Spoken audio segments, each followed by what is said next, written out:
Hello viewers, I'm doctor SGV Satya from Satya Unani health care Hyderabad. ఈరోజు మనతో మల్లయ్య గారు Tirumalagiri mandal head quarters లో సార్. మీరు ఉండేది సూర్యాపేట మండల్లో, Suryapet district, right? Suryapet district లో. అయితే సార్ మనల్ని కలిసినప్పుడు ఆయన ఇంగ్లీష్ మెడిసిన్ లో బీపీకి మందులు వాడుతున్నారు. ఆయనకి హార్ట్ ప్రాబ్లము, తర్వాత కిడ్నీ ప్రాబ్లం ఒకటి, తర్వాత గాల్ బ్లాడర్ లో స్టోన్స్ అండ్ ఇంకా కొన్ని ఇతరత్ర ఇష్యూస్ వీటిలన్నిటితో కలిసి ఇక్కడికి వచ్చారనమాట. అయితే వచ్చిన తర్వాత మన దగ్గరకు వచ్చిన తర్వాత బీపీ టాబ్లెట్స్ ఏవైతే వాడుతున్నారో అది ఇంగ్లీష్ మెడిసిన్ పూర్తిగా ఆగిపోయి ఇప్పుడు ఈ రోజు ఏంటంటే యునాని మందుల్లో ఏదైతే వాడుతున్నామో అవి కూడా పూర్తిగా 2-3 days ఒకసారి, ఆ తర్వాత పూర్తిగా ఆపేసే పరిస్థితికి వచ్చింది. అంతేనా సార్? అంతకుముందు మీరు ఇంగ్లీష్ మందులు వాడేవాళ్ళు కదా బీపీకి.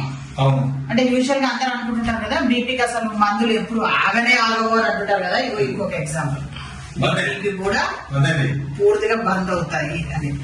తర్వాత ఇంకోటి, గాల్ బ్లాడర్ లో ఆయనకి 2 స్టోన్స్ ఉంటాయి. ఒకటి 3 mm, ఇంకోటి 5 mm స్టోన్స్.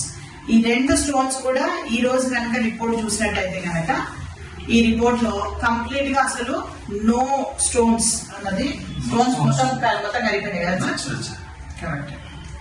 తర్వాత అంతకుముందు హెపాటోమెగాలీ అనే కండిషన్ కూడా ఉంటుంది ఆయనకి. హెపాటోమెగాలీ అంటే లివర్ అన్నది ఎన్లార్జ్ అయింది.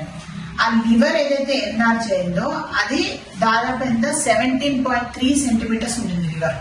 ఎంత 17.3 సెంటీమీటర్స్ లివర్ ఏదైతే ఉందో ఆ లివర్ వచ్చేసి మీకు కంప్లీట్ గా మీకు అది అబ్సల్యూట్లీ నార్మల్ సైజ్ కి వచ్చేస్తుంది అనమాట.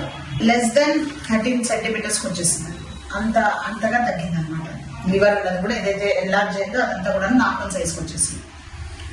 తర్వాత ఆయనకి ఇది కాక మళ్ళీ రైట్ రీనల్ పేరెన్కైమల్ డిసీజ్ అని కిడ్నీ ప్రాబ్లం కూడా ఉంది. అది కూడా అబ్సల్యూట్లీ ఈ రోజు నార్మల్ అయిపోయింది అనమాట, పూర్తిగా తగ్గిపోయింది. సో ఇంత చక్కటి మందులు మన యునాని మెడిసిన్ లో ఉన్నప్పుడు మరి అవి వాడాలి కదా సార్, అందరూ వాడాలి కదా. Thank you so much.